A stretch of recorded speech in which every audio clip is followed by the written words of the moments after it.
Bwana wetu Yesu Kristo apewe sifa, watu wa Mungu. Karibuni sana katika sura hii ya 14 ya kitabu cha Kutoka. Sura hii ina mistari 31. Karibu sana uweze kupata usikivu mwema, na kabla ya kufanya hivyo, tufumbe macho tuombe. Haleluya, haleluya. Mungu wetu unaishi mahali pa juu mbinguni. Unastahili kuabudiwa kila wakati. Mungu wetu unastahili kuheshimiwa na unastahili kufanyiwa kila jambo lililo jema, kwa sababu wewe unastahili sifa zote. Ndiwe muumba wa mbingu na nchi, ndiwe kila kitu. Tunaomba uwe kila kitu kwetu. Bariki mioyo yetu, tupe usikivu mwema. Bariki na akili zetu, tuweze kufikiri vyema. Bariki na miili yetu, ili tuwe salama. Bariki na uchumi wetu, bariki kila kitu Bwana. Maana tunaomba hivyo tukiamini kupitia jina la mwanao Yesu Kristo, aliye Bwana na Mwokozi wa maisha yetu. Amina. Msikilizaji, sura hii ya 14 ya kitabu cha Kutoka, kama nilivyokwisha kusema, ina mistari 31. Tutaenda kwa utulivu mkubwa sana ili tuweze kuimaliza kwa utulivu pia. Naanza kusoma. Bwana akasema na Musa akamwambia, waambie wana wa Israeli kwamba warudi na kupiga kambi yao mbele ya Pihahirothi, kati ya Migdol na bahari, kukabili Baal-Sefoni. Mtapanga mbele yake karibu na bahari. Naye Farao atasema katika habari za wana wa Israeli, wametatanishwa katika nchi ile, jangwa imewazuia wasitoke. Nami nitaufanya uwe mgumu moyo wa Farao, naye atafuata nyuma yao. Nami nitajipatia utukufu kwa Farao na kwa jeshi lake lote, na Wamisri watajua ya kuwa mimi ndimi Bwana. Basi wakafanya hivyo. Mfalme wa Misri aliambiwa ya kuwa wale watu wamekwisha kimbia, na moyo wa Farao na mioyo ya watumishi wake iligeuzwa iwe kinyume cha hao watu. Nao wakasema, ni nini jambo hili tulilolitenda kwa kuacha Waisraeli waende zao wasitutumikie tena? Akaandalia gari lake, akawachukua watu wake pamoja naye. Tena akatwaa magari 600 yaliyochaguliwa na magari yote ya Wamisri na maakida juu ya magari hayo yote. Na Bwana akaufanya moyo wa Farao mfalme wa Misri kuwa mgumu, naye akawafuata wana wa Israeli, kwa sababu wana wa Israeli walitoka kwa ujeuri. Wamisri wakafuata nyuma yao, farasi zote na magari yote ya Farao na askari zake wenye kupanda farasi na jeshi lake, nao wakawapata hali wamepanga pale karibu na bahari, karibu na Pihahirothi, kukabili Baal-Sefon. Hata Farao alipokaribia, wana wa Israeli wakainua macho yao, na tazama, Wamisri wanakuja nyuma yao, wakaogopa sana. Wana wa Israeli wakamlilia Bwana, wakamwambia Musa, je, kwa sababu hapakuwa na makaburi katika Misri umetutoa huko ili tufe jangwani? Mbona umetutendea haya, kututoa katika nchi ya Misri? Neno hili silo tulilokuambia huko Misri tukisema, tuwache tuwatumikie wa Misri? Maana ni afadhali kuwatumikia wa Misri kuliko kufa jangwani. Musa akawaambia watu, msiogope, simameni tu mkauone wokovu wa Bwana atakaowafanyia leo. Kwa maana hao wa Misri mliowaona leo hamtawaona tena milele. Bwana atawapigania ninyi, nanyi mtanyamaza kimya. Bwana akamwambia Musa, mbona unanililia mimi? Waambie wana wa Israeli waendelee mbele. Nawe inua fimbo yako, ukanyosha mkono wako juu ya bahari na kuigawanya. Nao wana wa Israeli watapita kati ya bahari katika nchi kavu. Nami tazama, nitaifanya mioyo ya Wamisri kuwa migumu, nao wataingia na kuwafuata, nami nitajipatia utukufu kwa Farao na kwa jeshi lake lote, kwa magari yake na kwa wapanda farasi wake. Na Wamisri watajua ya kuwa mimi ndimi Bwana, nitakapokwisha kujipatia utukufu kwa Farao na magari yake na farasi zake. Kisha malaika wa Mungu aliyetangulia mbele ya jeshi la Israeli akaondoka akaenda nyuma yao, na ile nguzo ya wingu ikaondoka hapo mbele yao ikasimama nyuma yao. Ikafika kati ya jeshi la Misri na jeshi la Israeli. Hapo palikuwa na lile wingu na lile giza, lakini lilitoa nuru wakati wa usiku, na hawa hawakukaribia hawa usiku kucha. Musa akanyosha mkono wake juu ya bahari. Bwana akaifanya bahari irudi nyuma kwa upepo wa nguvu utokao mashariki usiku kucha. Akaifanya bahari kuwa nchi kavu, maji yakagawanyika. Wana wa Israeli wakaenda ndani kati ya bahari katika nchi kavu, nayo maji yalikuwa ukuta kwao, mkono wa kuume na mkono wa kushoto.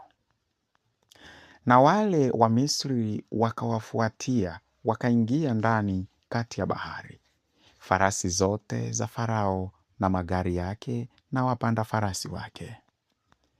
Ikawa katika zamu ya alfajiri, Bwana akalichungulia jeshi la Wamisri katika ile nguzo ya moto na ya wingu, akalifadhaisha jeshi la Wamisri. Akayaondoa magurudumu ya magari yao, hata yakaenda kwa uzito, na Wamisri wakasema, na tukimbie mbele ya Israeli, kwa kuwa Bwana anawapigania kinyume cha Wamisri. Bwana akamwambia Musa, nyosha mkono wako juu ya bahari, ili maji yarudi tena juu ya Wamisri, juu ya magari yao na juu ya farasi zao. Musa akaunyosha mkono wake juu ya bahari, na kulipopambazuka bahari ikarudi kwa nguvu zake. Wamisri wakakimbia mbele yake, na Bwana akawakukutia mbali hao Wamisri kati ya bahari. Yale maji yakarudi yakawafunikiza magari na wapanda farasi, hata jeshi lote la Farao lililoingia katika bahari nyuma yao. Hakusalia hata mtu mmoja. Lakini wana wa Israeli wakaenda katika nchi kavu katikati ya bahari, na hayo maji yalikuwa ni kuta upande wao wa kuume na upande wao wa kushoto. Ndivyo Bwana alivyowaokoa Israeli siku ile mikononi mwa Wamisri. Waisraeli wakawaona Wamisri ufuoni kwa bahari wamekufa. Israeli akaiona ile kazi kubwa aliyoifanya Bwana Mungu, na Wamisri ndipo hao watu wakamcha Bwana, wakamwamini Bwana na Musa mtumishi wake. Huu ni mwisho wa sura hii ya 14 ya kitabu cha Kutoka. Msikilizaji, inawezekana kuna mahali unapitia katika matatizo. Umefika mahali ambapo ukitazama unaona ni kama bahari. Ukitazama unaona matatizo yako yamekuwa ni mengi na unashindwa kabisa kutoka. Na ukitazama unaona adui yuko nyuma yako, anakuja kwa kasi sana. Anahitaji kukumaliza. Kuna fikia wakati umekata tamaa kama wana wa Israeli, jinsi ambavyo walivyokata tamaa mpaka wanasema, ndio maana tulikwambia Musa, usitutoe huku. Usitutoe Misri, utuache, kwa sababu ni bora kutumikia wana wa Misri kuliko kutoka na kuja kufia huku. Matatizo yako yamekuwa ni mengi sana. Lakini msikilizaji, nikwambie kwamba unaweza sasa ukaingia katika hali ya imani kama Musa ambavyo alivyokuwa ameingiwa na imani baada ya kupewa maagizo na Mungu. Musa anaambiwa yakate maji katikati ili kupatikane sehemu kavu ya kupita. Ukisoma maandiko matakatifu yanasema Musa akayagawanya maji ya bahari, alafu bahari ikakaa mkono wa kulia na mkono wa kushoto, lakini ukawa kama ukuta. Msikilizaji, kuna somo hapa anaposema kama ukuta. Ukuta ni kitu ambacho kinaweza kuzuia kitu kupita. Ukuta unaweza ukazuia maji kupita, ukuta unaweza ukazuia mtu kupita, lakini pia tunapolala hata katika nyumba zetu, tunapoingia ndani, pembeni kunakuwa kuna ukuta. Huu ukuta au hizi kuta ndizo ambazo zinazozuia upepo, zinazuia hata jua, mavumbi na kila kitu. Sasa katika Biblia anaposema kwamba maji yaligeuka kuwa ukuta, mkono wa kuume na mkono wa kushoto, inaweza ikatafsiriwa kama vile kinga, yani maji yale ambayo yangeweza kuwa ni matatizo, lakini sasa yanageuka kuwa kinga kwa wana wa Israeli. Kwa hivyo wana wa Israeli wakawa wanapita katikati sehemu salama, lakini pembeni kukiwa na ulinzi na pembeni kukiwa na ulinzi. Kumbuka, pembeni kunao ukuta ambao ni ulinzi, na pembeni mkono kulia kuna ukuta na mkono kushoto kuna ukuta. Lakini unakumbuka kwamba kuna nguzo ambayo ilikuwa inawaongoza wana wa Israeli, mchana ikiwa ni nguzo ya wingu na usiku ikiwa ni taa, nguzo ya taa ambayo ilikuwa inawaongoza wana wa Israeli. Kwa namna nyingine unaweza ukasema kwamba walikuwa wamezungukwa na Mungu pande zote, kwa sababu hata yale maji ambayo yametengenezwa kuwa ukuta yalikuwa yametengenezwa na Mungu.